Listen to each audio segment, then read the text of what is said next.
നമസ്കാരം. UK special ന്യൂസിലേക്ക് സ്വാഗതം. പ്രധാനമന്ത്രി എന്ന നിലയിൽ അഭിമുഖീകരിക്കുന്ന അവസാനത്തെ ചോദ്യോത്തര വേള അത്യധികം വികാരഭരിതമാക്കി പ്രധാനമന്ത്രി സർ കെ സ്റ്റാമർ തന്റെ രാഷ്ട്രീയ യാത്രയ്ക്ക് അന്ത്യം കുറിക്കുകയാണെന്നും ഇതുവരെ കൈവരിക്കാൻ കഴിഞ്ഞ നേട്ടങ്ങൾ അഭിമാനമുണ്ട് എന്നും സ്റ്റാമർ. രാഷ്ട്രീയ വിരോധങ്ങളെല്ലാം മറന്ന് എല്ലാ എംപിമാരും അത്യധികം വികാരഭരിതമായിരുന്നു സ്റ്റാമർക്ക് വിട ചൊല്ലിയത്. തമാശകൾ പറഞ്ഞും പരസ്പരം സൗഹൃദ സല്ലാപങ്ങളിൽ ഏർപ്പെട്ടും അവർ പാർലമെന്റിൽ ഊഷ്മളമായ ഒരു അന്തരീക്ഷം തീർത്തു. തന്റെ ചേംബറിൽ നിന്നും പുറത്തിറങ്ങിയപ്പോൾ സ്വന്തം പാർട്ടിയിലെ എംപിമാരും പ്രതിപക്ഷത്തെ ചില എംപിമാരും എഴുന്നേറ്റ് നിന്ന് അദ്ദേഹത്തിനോടുള്ള ആദരവ് പ്രകടിപ്പിച്ചു. കെയർ സ്റ്റാമറുടെ കുടുംബങ്ങൾ ഗാലറിയിലിരുന്ന് ഈ രംഗങ്ങൾക്ക് സാക്ഷ്യം വഹിച്ചു. പതിവ് പോലെ മുൻനിരയിൽ സ്റ്റാമറിന്റെ തൊട്ടടുത്തിരുന്ന് ചാൻസലർ റേച്ചൽ റീവ്സ് ഏതാണ്ട് കരച്ചിലിന്റെ വക്കോളം എത്തിയിരുന്നു. സ്റ്റാമറുടെ മാന്യതയും ധൈര്യവും തുടർന്നുള്ള ദിവസങ്ങൾ ഓർമ്മകളിൽ തങ്ങി നിൽക്കുമെന്നും വികാരഭരിതയായി പറഞ്ഞ ലേബർ എംപി കരോളിൻ ഹാരിസും വിതുമ്പലടക്കാൻ പാടുപെടുന്നുണ്ടായിരുന്നു. വെള്ളിയാഴ്ച നടന്ന ലേബർ പാർട്ടിയുടെ പ്രത്യേക സമ്മേളനത്തിൽ ഗ്രേറ്റർ മാഞ്ചസ്റ്റർ മുൻ മേയർ ആൻഡി ബേണം പാർട്ടി നേതാവായി ഔപചാരികമായി ചുമതല ഏറ്റെടുക്കും. തുടർന്ന് തിങ്കളാഴ്ച സർ കെയർ സ്റ്റാമർ പ്രധാനമന്ത്രിയുടെ അധികാരം അദ്ദേഹത്തിന് കൈമാറും. സ്ഥാനമൊഴിയുന്ന പ്രധാനമന്ത്രിയുടെ നയങ്ങളെയും നടപടികളെയും വിമർശിക്കുന്നതിൽ നിന്നും പ്രതിപക്ഷ നേതാവ് കെമി ബേറ്റ്സും നോക്കും വിട്ടുനിന്നു. പകരം സ്റ്റാമർ ഉക്രൈൻ വിഷയത്തിൽ കൈക്കൊണ്ട നിലപാടുകളെയും ഉക്രൈൻ പ്രസിഡന്റ് വ്ളാഡിമിർ സെലൻസ്കിയുമായി അദ്ദേഹത്തിനുള്ള സൗഹൃദത്തെയും വാഴ്ത്തുകയായിരുന്നു ടോറി നേതാവ് ചെയ്തത്. എന്നാൽ ലേബർ എംപിമാർക്ക് നേരെയും അവരുടെ നിയുക്ത നേതാവിനെതിരെയും ചില ഒളിയമ്പുകൾ എയ്യാനും അവർ മറന്നില്ല. നിയുക്ത പ്രധാനമന്ത്രി ആൻഡി ബേണം പക്ഷേ ഈ സെക്ഷനിൽ പങ്കെടുത്തിരുന്നില്ല. ജനപ്രതിനിധി സഭയിലെ എല്ലാവരുമായി അടുത്ത് ഇടപെട്ടിരുന്ന സർ കെയർ സ്റ്റാമർ ഒരു യഥാർത്ഥ ദേശസ്നേഹി ആണെന്നായിരുന്നു ലിബറൽ ഡെമോക്രാറ്റിക് നേതാവ് സർ എഡ് ഡേവി പറഞ്ഞത്.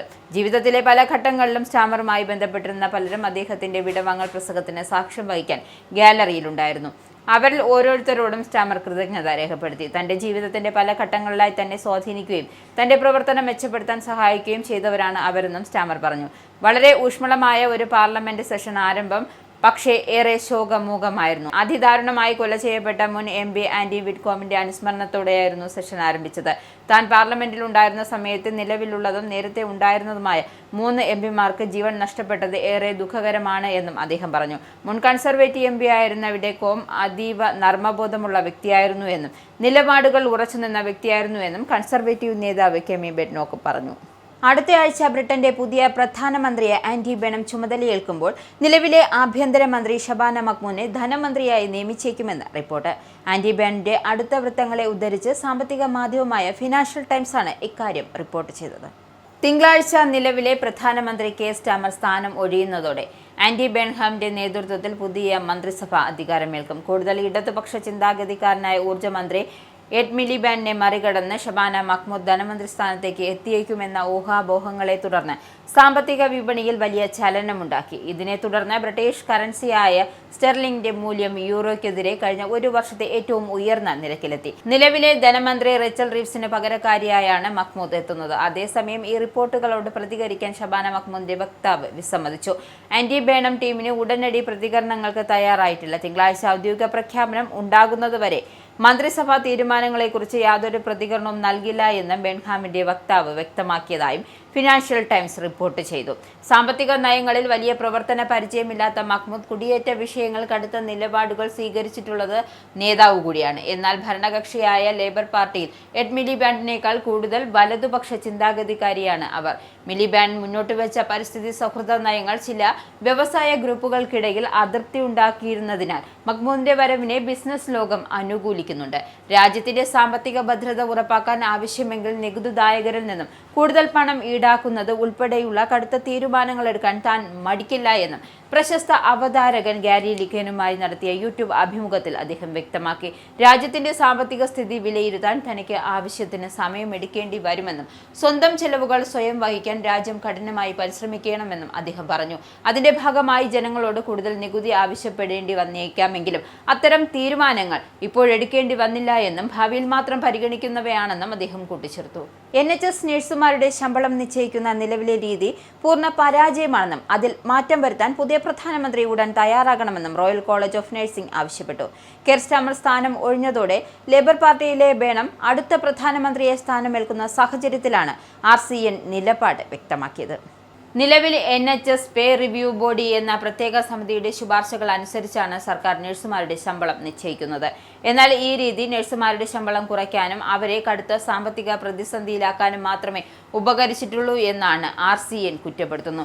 ഒരു മൂന്നാം കക്ഷി കമ്മിറ്റിയായ പേ റിവ്യൂ ബോഡി കാര്യങ്ങൾ പഠിച്ച് ശമ്പള വർധനവ് ശുപാർശ ചെയ്യുന്ന നിലവിലെ സ്ഥിതി തീർത്തും കാലഹരണപ്പെട്ടതാണെന്നും RCN വ്യക്തമാക്കുന്നു. ഇതിനു പകരം ഈ ഇടനിലക്കാരെ പൂർണ്ണമായും ഒഴിവാക്കി സർക്കാർ നേരിട്ട് നഴ്സുമാരുടെ യൂണിയനുകളുമായി ചർച്ച നടത്തി ശമ്പളം നിശ്ചയിക്കുന്ന രീതി നടപ്പിലാക്കണമെന്നാണ് സംഘടനയുടെ ആവശ്യം. കുറഞ്ഞ ശമ്പളവും മോശം സാഹചര്യങ്ങളും കാരണം UK-യിലെ ആരോഗ്യരംഗത്ത് പുതിയ നഴ്സുമാരെ കിട്ടാനില്ലാത്ത അവസ്ഥയാണെന്നും നിലവിലുള്ളവർ ജോലി ഉപേക്ഷിച്ചു പോവുകയാണെന്നും RCN ഭാരവാഹി ജോഗാൽ ബ്രത് മാർട്ടിൻ വ്യക്തമാക്കി. ഈ സാഹചര്യത്തിൽ പഴയ രീതികൾ മാറ്റിവെച്ച് നഴ്സുമാരുടെ സംഘടനകളുമായി നേരിട്ട് ചർച്ച നടത്താനും അവർക്ക് അർഹമായ ശമ്പളം നൽകാൻ ആവശ്യമായ പണം അനുവദിക്കുവാനും പുതിയ സർക്കാർ തയ്യാറാകണമെന്നും ലോകത്തിലെ ഏറ്റവും വലിയ നഴ്സിംഗ് യൂണിയനായ RCN ആവശ്യപ്പെട്ടു.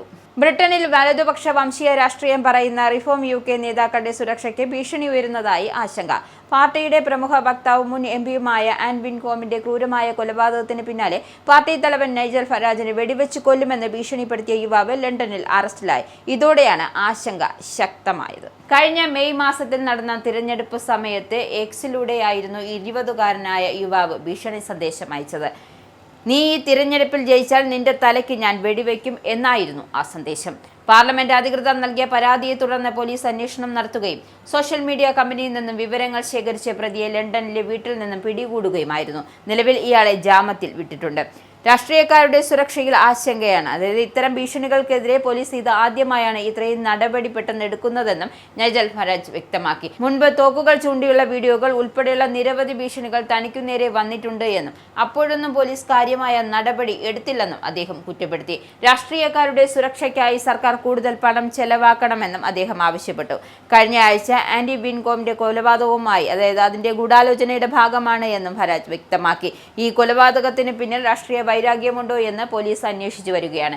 ഇതിനു മുൻപും ബ്രിട്ടനിലെ പല പ്രമുഖ ജനപ്രതിനിധികൾക്ക് നേരെയും ഇത്തരം വധഭീഷണികൾ ഉണ്ടായിട്ടുണ്ട്. പുതിയ സംഭവങ്ങളുടെ പശ്ചാത്തലത്തിൽ രാഷ്ട്രീയക്കാരുടെ സുരക്ഷ വർദ്ധിപ്പിക്കാൻ സർക്കാർ ആലോചിക്കുന്നുണ്ട്. UK-യിൽ വിവേചന വിരുദ്ധ നയങ്ങൾ പൊളിച്ചെഴുതുന്നതിന്റെ ഭാഗമായി ജോലി ഒഴിവുകൾ പരസ്യപ്പെടുത്തുമ്പോൾ അതിൽ ശമ്പളം എത്രയാണ് എന്ന് കാണിക്കണമെന്ന നിയമം വരുന്നു.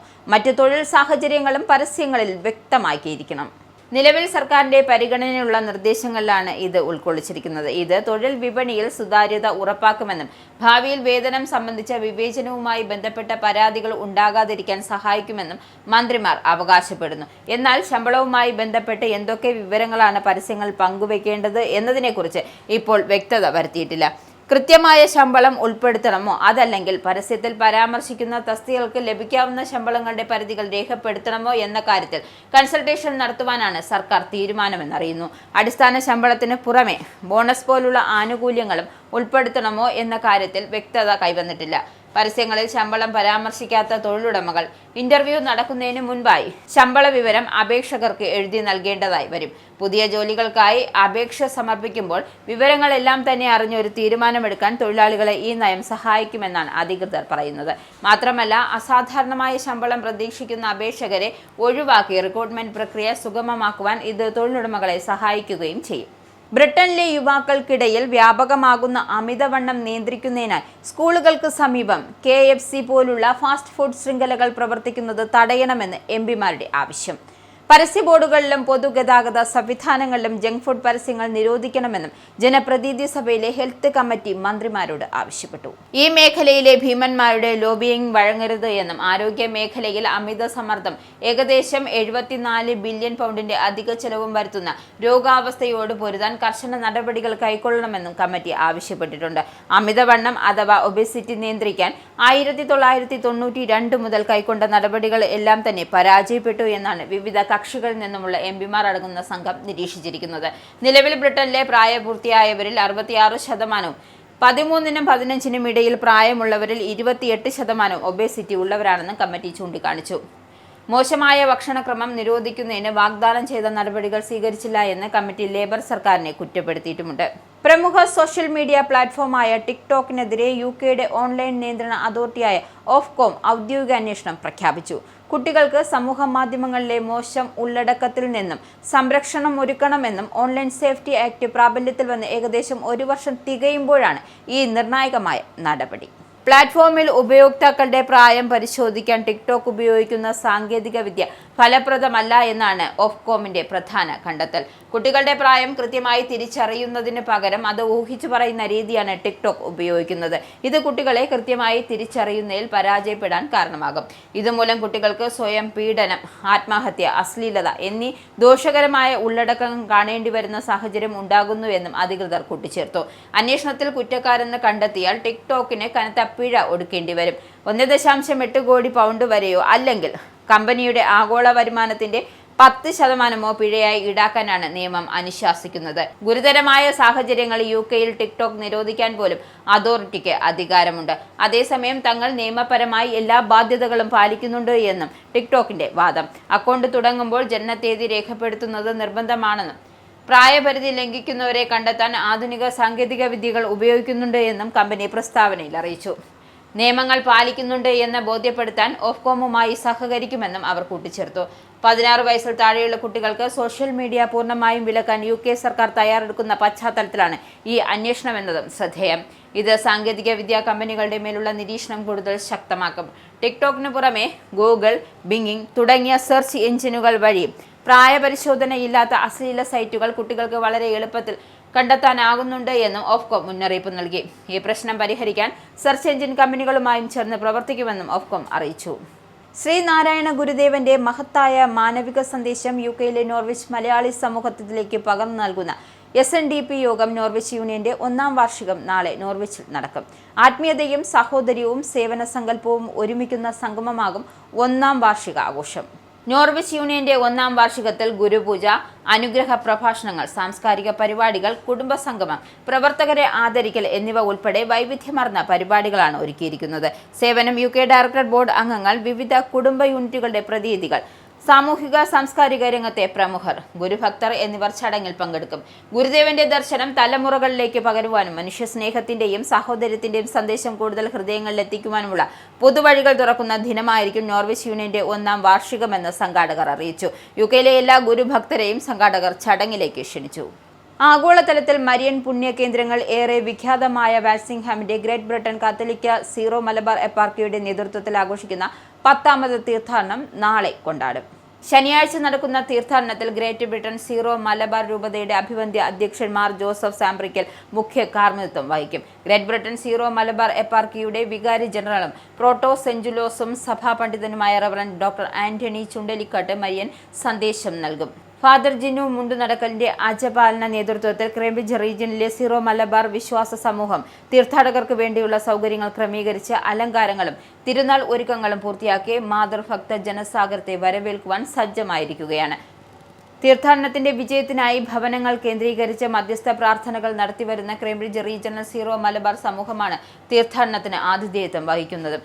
ഗ്രേറ്റ് ബ്രിട്ടൻ രൂപതയിലെ എല്ലാ മിഷനുകളിൽ നിന്നു തന്നെ തിരുനാൾ ഏറ്റെടുത്ത് നടത്തുന്നതിനായി പ്രസിദ്ധന്തിമാരായി ചേരുവാൻ രൂപത അവസരം ഒരുക്കിയിരുന്നു. പ്രസിദ്ധന്തിമാരാകാൻ ആഗ്രഹിക്കുന്നവർക്കുള്ള അവസരം നീട്ടി നൽകിയിട്ടുണ്ട്. വാൽസിംഗ്ഹാം അധികൃതർ നൽകിയ ഗതാഗത നിയന്ത്രണങ്ങളും റൂട്ട് മാപ്പുകളും മനസ്സിലാക്കി വോളണ്ടിയേഴ്സ് നൽകുന്ന നിർദ്ദേശങ്ങളും ട്രാഫിക് സൈൻ ബോർഡുകളും പാലിച്ചാവണം തീർത്ഥാടനത്തിൽ പങ്കെടുക്കേണ്ടത് എന്നും തീർത്ഥാടന കമ്മിറ്റി വ്യക്തമാക്കി. ഈ ബുള്ളറ്റിൻ ഇവിടെ സമാപിക്കുന്നു. നന്ദി, നമസ്കാരം.